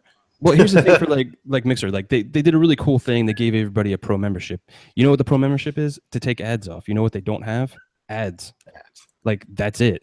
Like, so you're paying $7 a month for a subscription to be a pro member, and it literally gives you nothing but a colorful, chat thing. That's one of the problems I had with the pro thing, because I thought it was going to be really cool. Like maybe you can make custom emoticons and stuff for the chat and all that. Nope, you have to be a subscriber to do that. So, a partner. Let's get into Mixer for a second here, GKB, and I really want to tap into your knowledge on this. Okay, can you listen? We all know we went from Beam. Beam is Mixer, Mixer is Beam, Finkel's Einhorn. Listen, my whole thing is this. That's irrelevant at this point. My point is this, GKB. What are the new features that are coming that we didn't have a week ago with Beam? So you're getting the streaming stuff, which is fantastic. They're pushing the 4K briefing, so I think 4K is probably coming pretty soon. And then you also have the mobile stream app, which is fantastic and phenomenal, by the way. I think it's probably the best thing they did. I actually tested that day on my lunch break, and I did a quick stream and stuff like that. Worked great. The quality was good. I was having audio issues, but I think that was more I was on a phone call with She-Wolf and streaming at the same time kind of thing. But yeah, I mean, I think the co-streaming thing is also fantastic for like multiplayer games, and you see in different perspectives, kind of like what we're going to do tonight with Friday the 13th. I think that's phenomenal.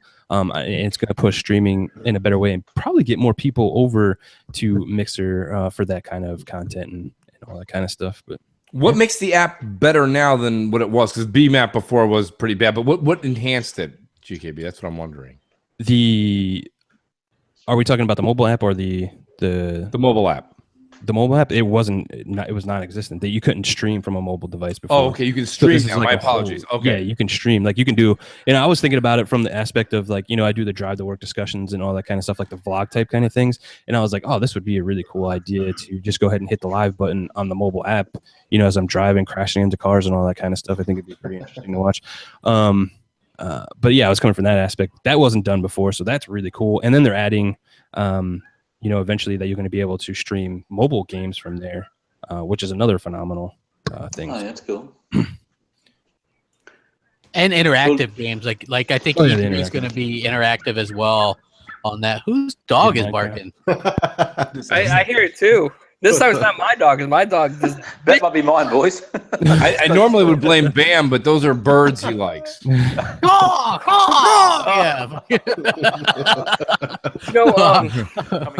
While we're on the topic real quick, I wanted to ask Mega something, since he lives overseas in Australia. Yep. What is the general sentiment right now across the world, or at least in other countries, how they feel about American products? Well, I think Australia, we embrace them. I think it's like we love them. So I don't know. I think it's probably a tough question, but yeah, I don't know. I think we just embrace them. We love American products.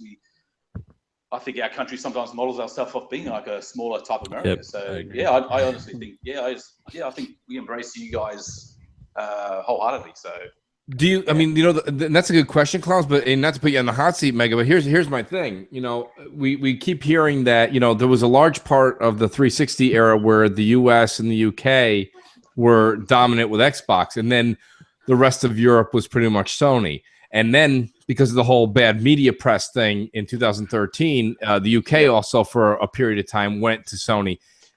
What happened in Australia between the 360 and Xbox One? Do you notice that you're in the minority, or are you in the majority with having an Xbox One in your home?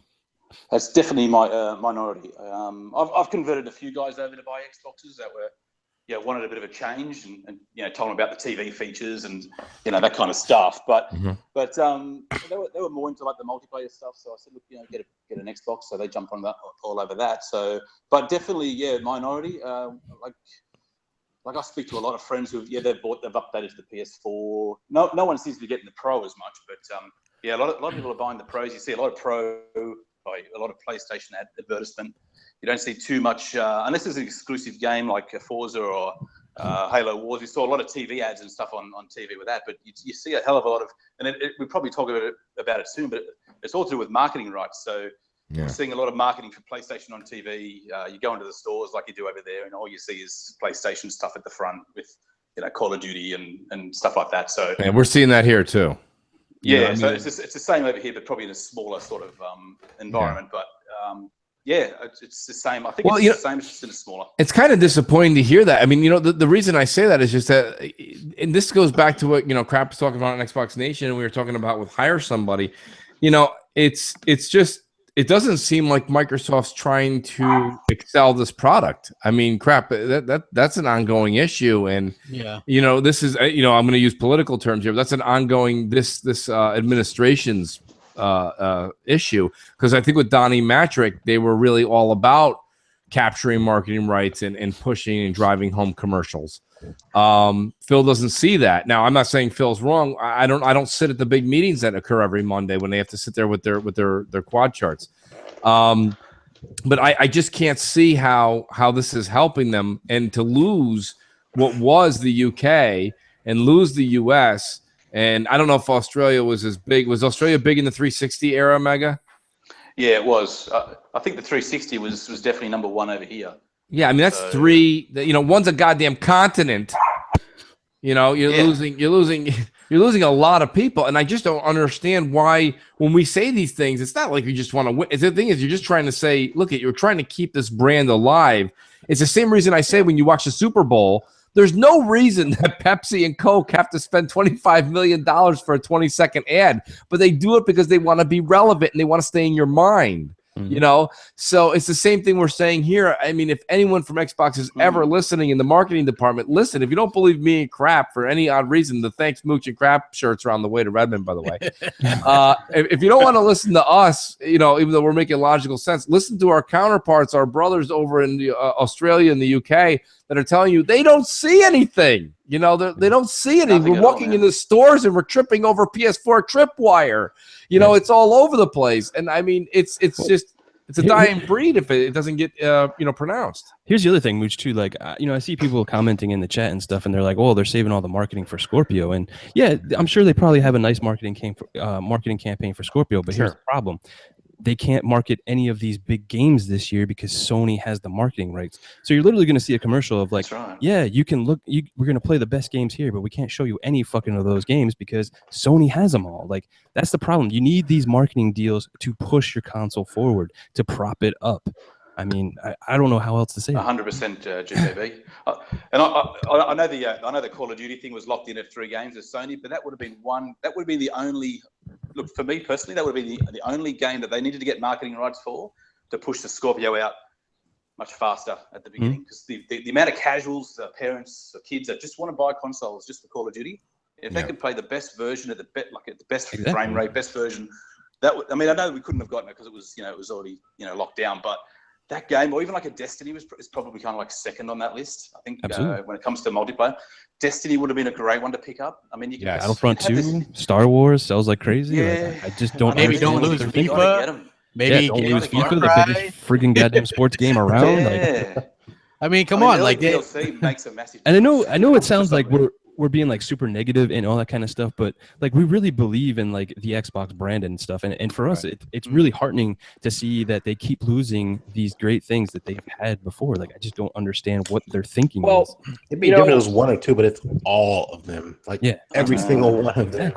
Here's my biggest concern right now, okay, and not everybody's going to agree with me, or if you do, you might not say so, but I feel right now like when we had the issue with Matrix launch on the Xbox One, right?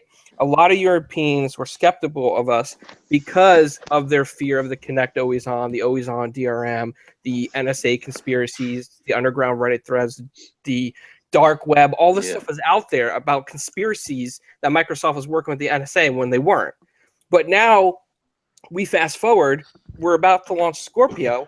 Our marketing for Xbox is not good as a brand right now. It needs to be better. Across the board. It's non-existent. Well, no, it needs to be better. Because here's the problem.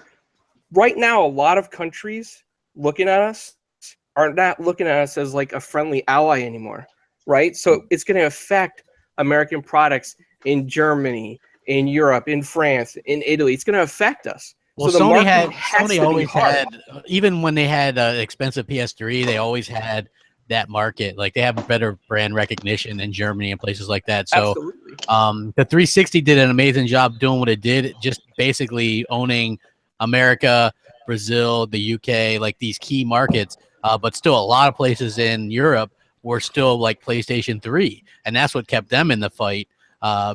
You know, and I think that with Scorpio, maybe Microsoft is completely happy just doing what they're doing. You know, I mean, they got their you know, their leg in the pond. Minecraft is the biggest game. Every platform gets that. They've launched Mixer. That could probably come to PS4 and Switch at some point. You know, they own Havoc Engine. Everything fucking uses that. I believe Injustice 2 uses that, and Simply Gone, which are both owned by Microsoft. You know what I mean? So they basically are making a ton of money off this stuff. As you're these are things that they're making money off. Maybe they're just content with what they're doing. They have like 50 some million people on Xbox Live. That's their service-based thing. They might just be cool with that. You know, I'm not sure that they're sure as shit not acting like they're in the corner or getting stomped. Yeah, they're not acting like they're in any kind of pressure situation. It's just funny to me. I don't know. There's so many people that work at Microsoft that we know, and I'm not talking about the big wigs. I'm not talking about the executives. I'm talking about a lot of the people that we know, and they have so much heart and they care so much for the brand, but they're okay. It seems like they're complacent they're okay with number 2. You know, and it's like, I guess, I don't know. I could never imagine that Microsoft, as large of a company that they are, that would be okay. I mean, I know people bust balls all the time with Apple. That's fine. If you don't like Apple, that's fine. I'm not going down that road. But whether it was the Steve Jobs era or even the Tim Cook era, if you walk around there and you're like, it's okay to be number 2, I guarantee if you say that too loud in a coffee station in the Apple campus, I'm pretty sure you're fired. Like, I'm pretty sure, like, they have cutthroat over there. Like, Apple wants to be number 1 in one market or another, whether it be their computers or their phones, whatever it is. And they flip-flop back and forth all the time. But flip-flop, like I think somebody just said, it's like, we're not losing one game. We lost all of them. We lost all of them. And they're probably happy with being number 2 because they're slowly killing, I won't say killing Sony. That's a bad phrase to say, but they're making money from Sony and from like Crap said, from Simply Gone, they're making money in other ways that we don't see. We only see, like most of the fanboys, they only see console sales. They're not seeing sales that they're getting from Simply Gone. They're not seeing sales they're getting from, you know, from Havoc and from the controllers and from stuff like that. So being number 2 to them, if they're making a huge profit being number 2, it seems like they're okay with that. Right. For us, we don't like that. Let me ask, we'd rather see them being number 1. That's a good point, Predator. That's very being the market share and everything. But like, you know, and we don't like that because we're consumers and it's not flashy. It's not sexy. That doesn't it's not the thing that we want to see. We want to see them being the powerhouse they were in the somebody can't tell you that they're at 80 million consoles and you're at 45 million consoles and you're like, yeah, but we're selling Havoc, baby. Yeah, we're not seeing those numbers, so we're only seeing the console sales. You know, does that Havoc money though come back to the Xbox brand, or does it just go spread across Microsoft? I don't know. It goes, everything that they have that's related to that goes into the gaming division, like Minecraft. That's why they make money. You know, it's like that. Minecraft's printing money. Yeah. That was definitely a smart move. That's like one of the smarter moves. Yeah, nobody's ever going to give them credit for that because it's like, we're going to call it a kid's game. It's not to offend. I know there's a lot of adults that make like magnificent cities, but I'm saying you've got every kid that's probably between the age of 2 and like up to 100 playing this thing. So it's printing every money. System. I can hardly wait to see the Minecraft demo on E3 this year. You're just drooling right now during this show, right, Crab? Yeah, it's going to be great. Like, they're going to be kicking it off, and they might impress us. We get Scorpio and some games, and then Minecraft. That's going to be great. Yeah. Well, speaking of games, let's talk about a game that we're not going to get for at least a year, and I don't think anybody here is shedding a tear. Lawbreakers. I'm shedding a tear, man. Woo. Yeah, that's a tough loss. That was the hotness right there. Yeah, it's like a one-legged version of Overwatch. Listen, you know, it's really not a big deal, but you know, listen, I think shout out to Red Drag, and I actually spoke to him in DM this week, and we were going back and forth. You know, he said this, and I thought it was great. He said, "Good for Cliffy B to go ahead and pick a side, because when he picked a side, it actually got people to know what the hell he's been working on." Yep. He didn't pick a side. A side paid him money. Yeah. Well, yeah, but I mean, you know, him do it because he said he was going to do only PC originally, or his group, or maybe it wasn't him that was quoted, but you know, and now everybody's well. Listen, how funny was it? I said everybody was talking about it. Everybody was talking about it on Monday, and by Wednesday, people are using Lawbreakers like a coaster or a napkin that was handed out for free. Look, it is what it is. I don't think anyone. Does anybody here care that we're not going to get Lawbreakers right away? Absolutely. No, because here's what's going to happen. When it does come to Xbox, nobody's going to buy it. Yeah. Well, I don't think anybody's going to buy it on PS4 either. It's not going to be bought there either. It's not even going to be bought on PC because it's going to be drowned by Destiny 2, PlayerUnknown Battlegrounds, and Overwatch. Like the best thing Cliffy can do is not release that game this year. Release it next year sometime when nothing else. Totally agree. Like that, yeah. But that game is already suffering from some games like Cuphead, and Drawn to Death. Yeah. Those games that were announced too long ago and now they're like extended development. Yeah. I think that's a real problem. Yeah. Well, the thing is think about this, guys. We went through this. We don't need to rehash it, but we can definitely highlight it. You remember the whole controversy, and I'm not talking about green discs matter with Titanfall. I'm talking about actually the controversy that was when Vince Zampella came out when Titanfall, the original, went exclusive to Xbox. And he's like, we didn't know about that, this and that. Then he said, I have to, he just said at some point, behind the scenes, this has to go to PS4. It has to. And it flopped. And if Cliffy B, being in the industry, everybody gives him so much credit. He's got so much credit. You're going to a console where the majority of the gamers on that console, they're not shooters.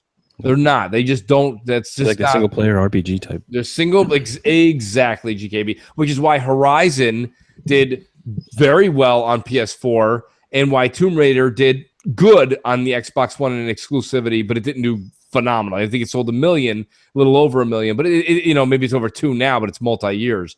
And what I'm saying is, though, all of a sudden you have a shooter. I mean, Overwatch, I bet you is doing awesome. I'd be really interested to see how Overwatch is doing in comparison to PS4. And someone might go, Mooch, look, there's more PS4 Overwatch players.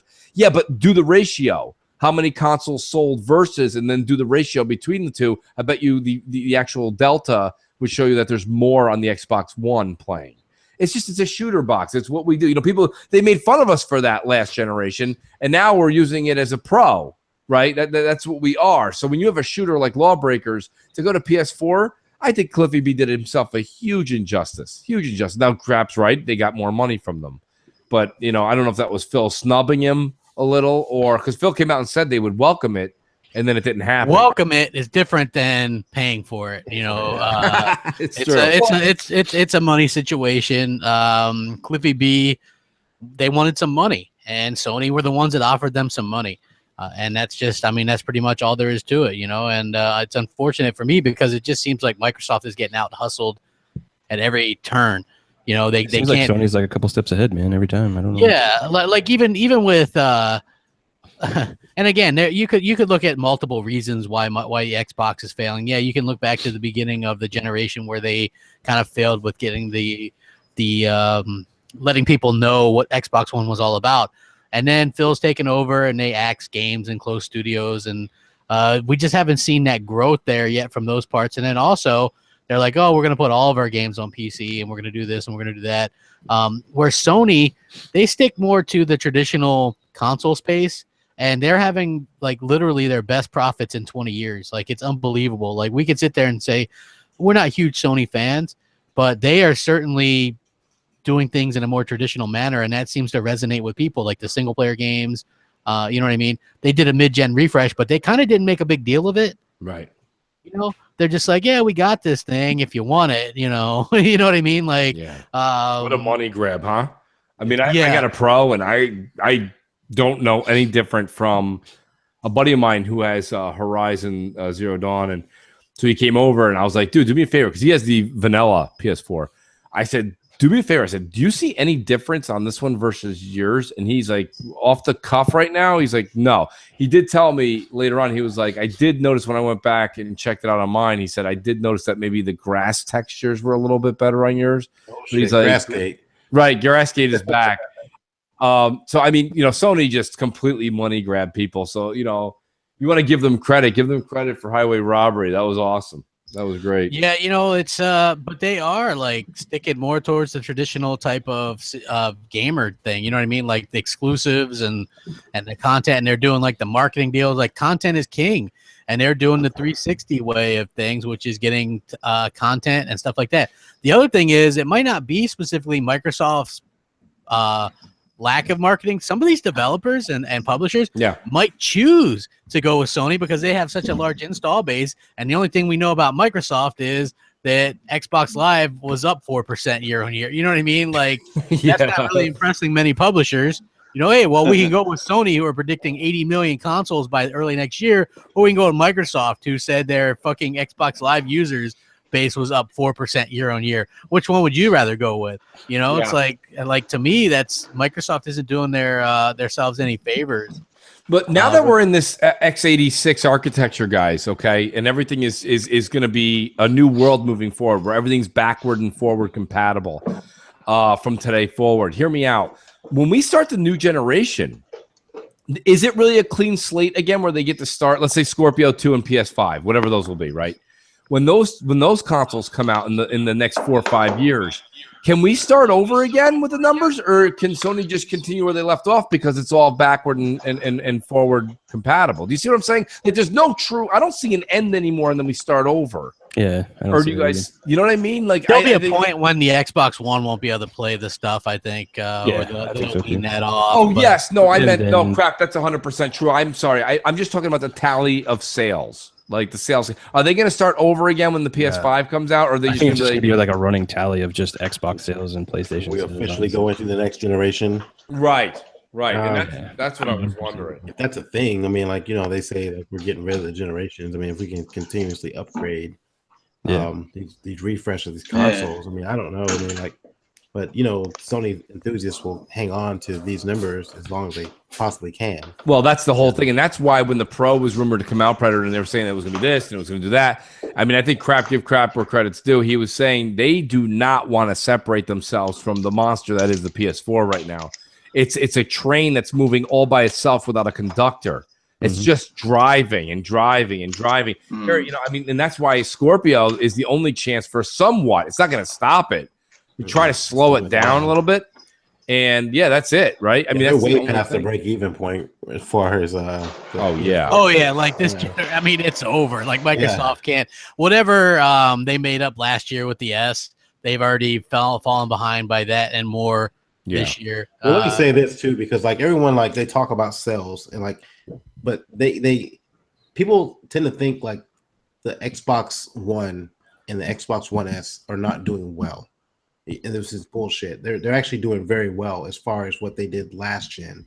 But people they tend to throw out those numbers of what PS4 is doing. PS4 is doing extremely well. Xbox is still doing good. They're still making more than what they're still doing better than what they're doing last generation. Well, when they say that, they're not meaning in sales anymore. What they're meaning is they're making more money. Engagement, but you have to realize that they're going by a different measure.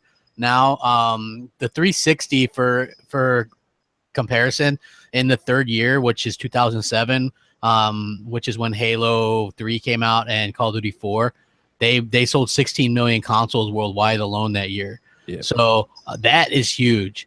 The Xbox One hasn't seen anywhere near that level of success. They were like it was insane. So what they're doing is they have more engagement now at this point, which is true, and they also are making money because you have to remember they lost $1 billion with Red Ring of Death. So so that's why they can say that, but they're not ever going to say we sold more Xbox Ones at this particular point in time. You know, like even if they're at, let's give them a high number of 35 million. You know what I mean? We're going on 4 years. That was 10 years though of Xbox 360. You know, you're comparing. Well, yeah, no, I'm just saying within the first 3 years on the year 3. Which is what we're in right now, they hit 16 million that year alone. Like 2007, they sold 16 million. So yeah, they were like incredible numbers. Like they outpaced it the first couple of years, but then that third year, the 360 really hit, and it helped because they had stuff like Gears, and they had, you know what I mean? They had those killer apps. Like when the original Xbox launched, it had Halo. When the Xbox 360 launched, people all were talking about Gears, even though it didn't launch till the following holiday. Like people knew, you know, like that was the shit. With Xbox One, there has been nothing like that, you know, and that's and it shows. Sony too. Like the only thing that they've had that's really impressed as far as new first party IP is Horizon Zero Dawn, you know, and it took years to get to that point. So I don't think either one has really done anything great with like new IP. That's like going to take off to be like franchises, with the exception of Horizon, which obviously Sony will like. I'm sure we're going to see some DLC for that shit Yeah, they already probably greenlight a sequel on that one. Yeah, we talked about that in console corner today. I was saying that Microsoft, they need that killer game that's going to last the next 10 years, and that's what's kind of holding them back right now. And like, it seems like Sony has, they're making they're probably going to make a sequel to Horizon Zero Dawn, but as far as that, all the stuff they come out with prior to that, obviously Uncharted, that's going to be a hit, and Last of Us, which was last gen. But as far as this generation goes, the only one that I can think of out of this entire generation for both consoles that's going to get an exclusive, but a sequel that deserves it is probably going to be Horizon Zero Dawn. What happened with the other stuff with Microsoft, with Sunset Overdrive and Rise and stuff like that. Yeah, we're never gonna see any of that stuff. They probably deserve. I think they were good enough to get sequels, but we won't see them because of other stuff that happened behind the scenes. Yeah. Well, two things I want to bring up real quick here because we are creeping up close on the 9 o'clock Mooch and Crap stream. But listen, real quick, I want to say this. Breaking news is Tim Dog's reporting. Shout out to Tim Dog. He's saying that the servers are still down and not working well for Friday the 13th. Craps our stream may go south. I think you can still do private matches though. So okay, and I did. Well, I mean, someone turning left in their car, or who's like? Yeah, look, Mooch, that's me. The wife called me. I'm in the car. She's locked her keys in the car, so I didn't want to just bust out. So no, that's fine, Meg. I thought it was funny. I was like, listen, I can name that tune in one beat. Okay, I'm good. I am good. No problem, Megan. No problem. Do your thing. I was gonna say was so Tim Dog saying that. Hopefully, we don't run into a problem with that. But the last thing I want to bring up is a lot of people don't know. Here's a little behind the scenes for BGST when we do the live showing of our live reactions for E3. We've always been behind. Like Crap 1 year was like 10 seconds behind. Last year I was like 10 or 13 seconds. So like Crap and Zaire are clapping, and me and Showstopper are like, "What the fuck's going on? We don't even know what's happening." Now, exactly. So thank you. Are we going to now not have that problem with all of us watching it on Mixer with almost zero lag? Is that true? Is it hypothetical? I mean, is that a far reach? Or will we all be watching this thing streaming at the same time and not have a lag? You think that'll happen this year? It looked good from what I saw of it. Like I saw Mikey Barra and people doing that. And I was actually streaming Half-Life 2. I got the orange box on that sale days. I was streaming Half-Life 2 right before we started, and it was spot on. I mean, like, if I moved and I hit A, and I looked at my computer and it showed up like a split second later. So I think you guys will be good. Well, that's good. GKB uses it more than anybody else I know. So you tell. Yeah, what do you think, GKB? You think it did all that in a bag of chips? What's going on with this? Yeah, I think you're gonna have less, lag. I don't think it's gonna be like, everybody's not gonna have the same amount. It's going to be based on your network speed and all that kind of stuff and how things are coming through to you too as well. That plays a factor in it. But I think, you're going to have a better experience this year for sure. I hope so. I mean, I mean, do you think Mixer going to do what Microsoft's hope is going to do? Or I mean, I'll tell you this much. Listen, I was watching Twitch last night. Decided to go on Twitch and watch people stream the game. And Twitch is awful. I mean, Twitch is not very good. I know they're the market leader, but that's just because they're the incumbent. There's room for somebody to dethrone them, and I mean, I think that's the thing is like I think Twitch and YouTube need some competition, and I think that's where potentially Mixer can come in. They have a very high uphill battle to do that, but yes, as long as Microsoft keeps pumping money into it, which it looks like they're doing, and they keep making great quality of life improvements for Mixer, I could see it, eventually get there. Yeah, I was going to ask. Do you mind if I ask JKB a quick question? Sure. Yeah, me and Stick were on Xbox last night. We were using the app itself on the Xbox. Was there a special way to use co-op on that? Because we couldn't find any way of doing it on the Xbox itself. Yeah, you can't do it on the Xbox. Like you can't do co-streaming on the Xbox. You have to actually have your Beam or Mixer thing up on a web browser and just get the invite, and then you're good to go on the Xbox. Then you just start streaming. You're good. Yeah, we figured that at the end. We thought maybe we had to do something to a PC or something, but it's a bit of a bummer that you couldn't just do it straight through the Xbox. It's coming. They said they're working on it. It's just not implemented yet. Next time we get Mega on the thing, let's just get him a cup with the string, and then so we can get a better connection. He sounds like he's far away. I went into the he is in Australia. I went into the control panel and I put him on max blast and it barely even went up. I'm like, come on, how can I not get his voice up? Usually when you put it on max blast from the control, like someone's eardrum would blow out. Yeah, so, I don't know, for some reason I can't seem to get his voice up higher. But we need a thicker piece of string. Yeah, we need thicker string. I love it. Yeah, guys, in all honesty, it's been a great Friday night. I want to thank everybody for coming out. What a great panel, man. This is a good discussion. We hit everything from games to hardware to marketing to profitability or lack thereof. And I want to go through the outros and let everyone know again. Did anybody see what Jay's URL is for his? I don't see his ass. He's probably busy smoking a Cuban or smoking a Cuban and drinking a Labatt's Blue. Yeah, he's watching hockey. He's watching hockey. Crap will say that in August when there's no hockey, but he's just watching hockey or something. Okay, it's xboxgamerpicks.com. Nice. There it is. Check it out, everybody. Trust me, he does great work. Whether you like my logo or not, I love it. People have been giving me great compliments on it. He does insane work, and he does what you want. You tell him what you want, and his website is insane. It's so detailed. You can put right on there what you want. He sends a template back to you. You approve it, and it goes from there. It's really, really professional. This isn't just like a note you hand to him or an email. This is legit. So check it out. I think you guys will be very, very pleased with his work. Hey, look, I'm going through some of the examples. Everybody in the goddamn community has something from this guy. Like someone didn't even notice. Yeah. Like, I was looking at it. I was looking at the ones he did, and I was like, "Holy shit, who did?" I couldn't think of anyone he didn't do. He did the Xbox Pope too, which is awesome. Absolutely. God bless the Xbox Pope. Shout out to Tommy. Yeah, good guy, outstanding. There's Next Gens. I remember that one well. Remember that BGST? Yes, when he did that one, and we only saw it like literally a minute. Well, you know what's funny? So Jay, stop laughing. People must love the behind the scenes of some of this, but Jay gets a hold of me before the BGST, and he sends me the picture. He goes, "Do you think Next Gen will like this one?" And I'm like, "Yeah." I'm like, I know him well enough that he likes that cartoon caricature of, you know what I mean? Like Z loves that stuff. He's like, I thought it was amazing. He goes, he said, this took me the longest to do because I cared so much about it. And Zaire loved it, but it got so much like ridiculous, like flack because it's a caricature. Yeah. So it was like, but it was hilarious. But yeah. So xboxgamerpicks.com. You can like get whatever you want, man. He just does a really, really good job, and he'll do like a little consultation and stuff. It's really kick ass. So he's busy, so be patient. Yeah, and then we've got our other BGSC brother K Mega's doing his GRG podcast right after. Friday night, I'm trying to come up with a good slogan. Anyone's got any, DM me. I'm doing the old days of TGIF. Thank God it's Friday. We got to do something with gaming in there.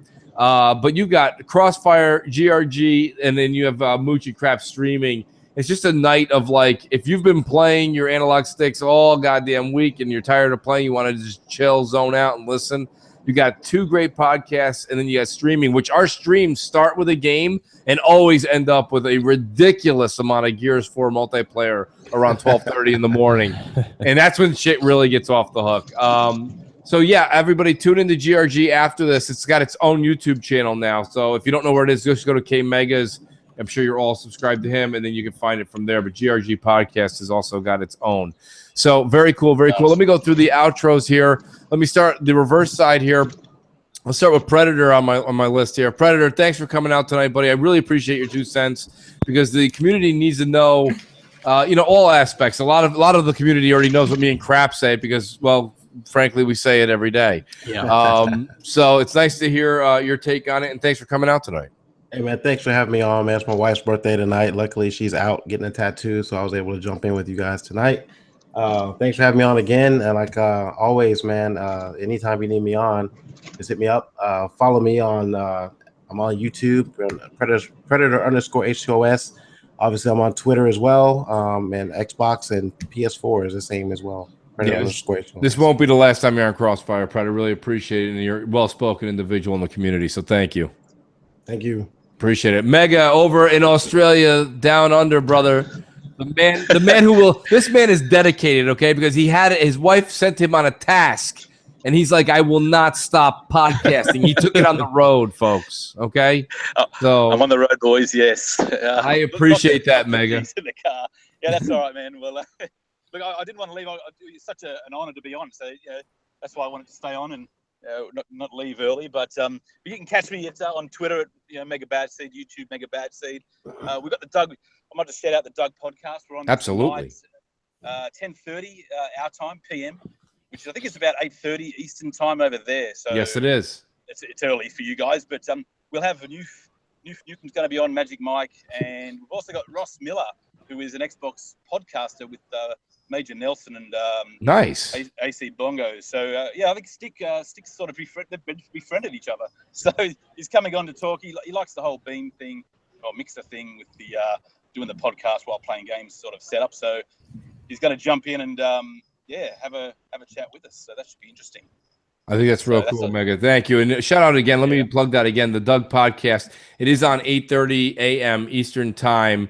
But I was on it a week or two ago. It's awesome, man. Listen, I got news for you. I love me and Crap. We do MNC mornings. So to get up to a podcast and have a cup of coffee, to be honest with you, it comes natural to someone like me. But I think others need to get used to it. But everybody, give it a check out. It's awesome. It's Max. It's Stick Figure. And it's our buddy Mega right here, who is just a fantastic person in the community. Thanks for your help, buddy.